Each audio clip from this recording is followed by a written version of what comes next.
It's so good to see you, man. Likewise, man. Thanks for having me. Yeah, the last time we connected, dude, you were on your debut record, and now it's bananas to me to think what you've done in the last year, how many miles, sky miles, bus miles, and having recorded a second record, dude. Yeah, I don't know how we fit this recording the second record in I between. don't know. That's what I'm asking you because you've been touring with Alter Bridge, which, dude, I can't even imagine the jam sessions between you and Mark. Oh, it's the You know, best. yeah, I got to believe that that is not only fun, but inspiring and maybe had a little something to do with some of the material we're hearing on Mammoth too. And I've only heard the one song, which I need to ask for a little forgiveness when I say, fuck. It is, you waste no time. Another celebration at the end of the world. You waste no time getting into that song, dude. Yeah, it was that song almost came about from like it's almost a direct response to the first album in that I felt like it didn't have enough super high tempo songs. And so that's how the idea came about. It's like I need a faster, like more punky song. And I kind of went with it. It's well, I think it kind of worked out. I've listened to it probably 15 times, probably not as many times as you have heard it over the past. I don't know. When did you start making the second record? Oh man. Well, I made the demo for that right at the start of the pandemic in March of 2020. Right at the beginning of that, where like everybody was at home and everyone was like, well, I'll get a bunch of work done. And then, a month later, the depression set in, and then everything was just, death and awful and just the worst thing anyone has ever experienced in their lifetime. But Yeah. then, I that idea I had from that point, and I returned to it when we started recording. Gosh, it was right before we went to Europe. So September of last year, we had It's about a not that month. long ago. Yeah, this was the turnaround for this album was much quicker than the first one. The first one was recorded over a couple years, and this Yeah. one was a month. We went on tour, came back, finished it, and there it was. So Well, basically about a month and a half, 2 months worth of work. I stalk you / follow you on Instagram, and I remember you're like, hey, finishing this part. And is it safe to assume that 5150 is Mammoth's HQ? Yes, absolutely. The reason why I asked that, I mean, I kind of know that obviously, but are you doing all your recording there, or have you done any while you're on the road? No, everything's there. If I do anything Okay, on the road, it'll be just like demos on my laptop and stuff, just to get an idea down. got it. There is a part in the first single, which I think goes to rock radio next week. Is that right? The 22nd, yeah. Oh my God. And the new record is out August 4th. Um, did I just get a little giggly on you? Because I just, I it's love to just see good. it, man. I really do. Anytime I show somebody new Yeah. the song, they have that reaction. So it makes me feel really good that with the first album, I had so much time to mull everything over. With this, it was just in, out, done. And you almost don't really have that time to mull it over and sit there and think like, is this good enough? It's like in the moment, it feels Sure. good.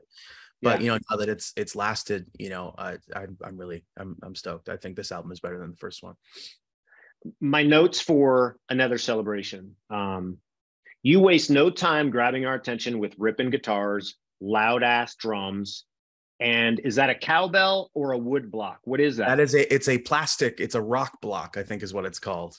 It's this plastic little red block. It's kind of similar to what what is it, Little Sister, the Queens of the Stone Age song. Although I Yeah. think this was a wood block. It could have been a Okay. plastic one. But it's not exactly a cowbell. It's a little rock block or whatever it's called. I like it. And then your vocals seamlessly threaded in and around all of the above. So I love it. I do want to ask you one question. There is a guitar part towards the end of the song. Am I digging too deep, or is that a little bit of a nod to your dad? That's probably digging maybe a little deep, but I think that Okay. comparison can be made at any time. Really, I'm his son, and I'm Yeah. playing guitar high Yeah. up and fast. So I don't blame you. Okay. And I ask that certainly out of respect. Like I told you the last time, more on the first record than this one, but it's hard to tell your story without referencing your dad. And No, this of course. The only reference in this interview, because I'm talking to you, No, and we're absolutely. talking about I the don't new think you record. can. I So don't think you can tell my story without, he's the reason why I exist and why I do what I do. So obviously, and there are. I will tell you this on the record. There are a handful of moments that are direct references, just like the first album, Don't Back Down. Like the ending is a total reference to So This Is Love, the Van Halen song, how it ends. So there's a couple things on this album that I think will perk up the Van Halen listeners' ears and be like, oh, that's that. how do you continue to innovate guitar sounds? Because in my mind, and dude, I have no musical, I don't know how to do anything, but haven't all of the awesome guitar riffs been created? Yeah, which is why you need to just everything ever has already been done. I think one criticism that makes me laugh, or the compliment sandwich people tend to give me is, well, he's not reinventing the wheel, but it's all right, and it's like, well, yeah, you can compare me to my dad, somebody who completely reinvented and reestablished what it meant to be a guitar player. But it's like, for me, it's all about writing good music that people can relate to and that people can enjoy and feel and just have a wonderful time and just make you feel good. And I think that's important. I don't think you need to be reinventing, everything. And like, it's all been done before. So why not just do what you're good at and do it the best you can? I appreciate you saying that. I was sort of playing devil's advocate when I asked you, hey, have all the riffs been done? Because I hear, and I'm not kissing your ass, I'm telling you, I hear on this first single, like, there's innovative play. So I guess the second part to my question was, if maybe all the stuff has been invented, how do you create new? Because you do it. You've managed to do that. I don't know. I think when I write music, I just kind of follow what makes me feel good. I think that's why. Yeah. Yeah, I think I just, anything that makes me go like, oh, yeah.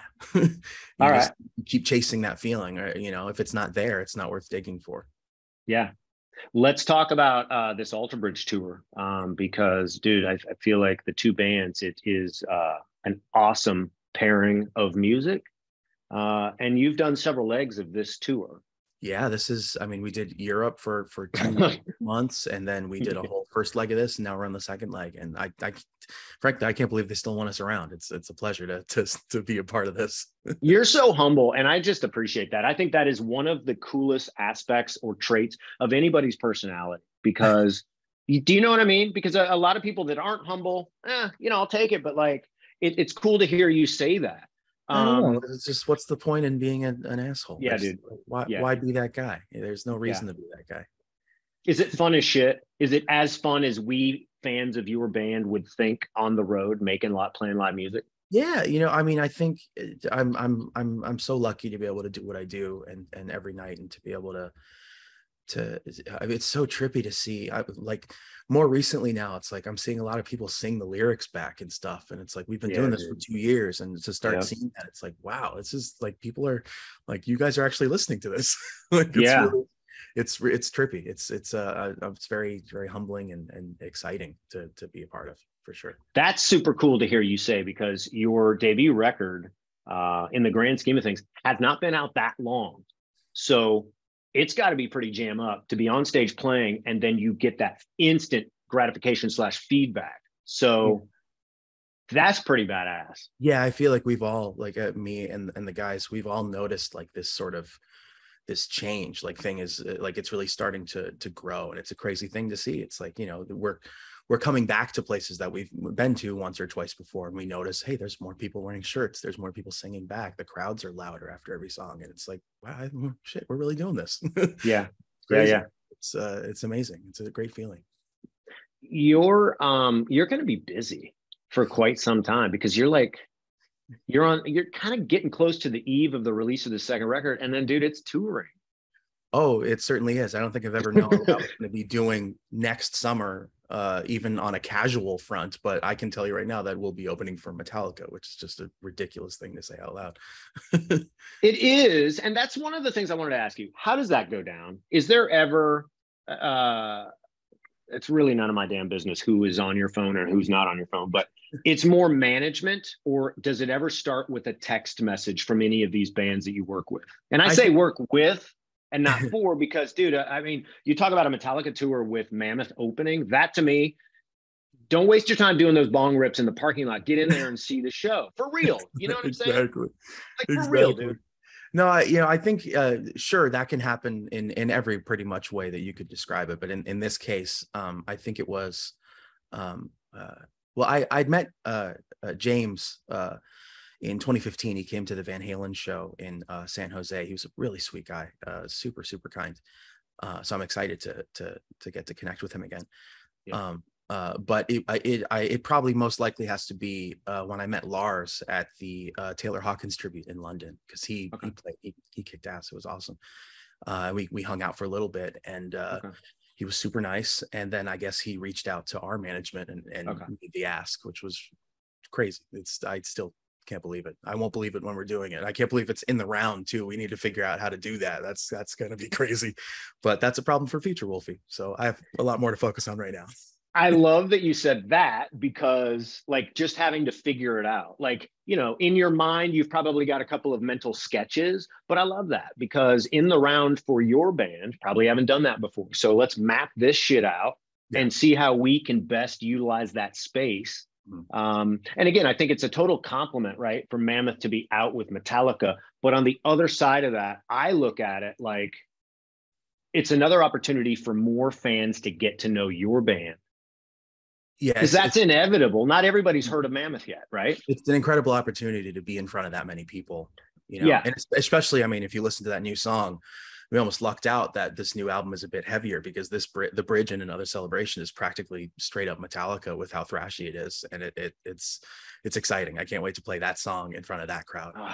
Dude, I go back to the first part of this conversation with regards to that song, and Nick hit me up with that song a few days ago, and he's like, "Hey, this is, you know, the first single," and it made me feel like a little kid again at Christmas. Growing up in Bellevue, Washington, you go down to that Christmas tree and you see all these gifts, and it's like you're hearing this for the first time. It gave me butterflies, because dude, you've been marinating on that shit for a couple of years, even if the demo was a couple of years ago, right? I just heard it. Nobody else has really heard it, and they will next week. This is an exciting time.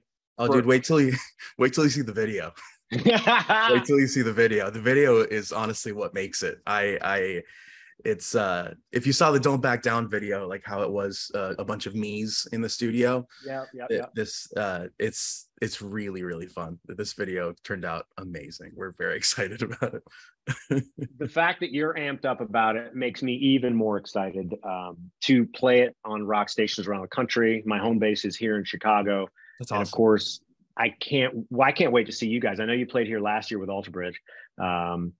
I can't wait to see you guys play the new record, and man, we got a couple of months to really get some people amped up about. I think the record's on pre-sale right now.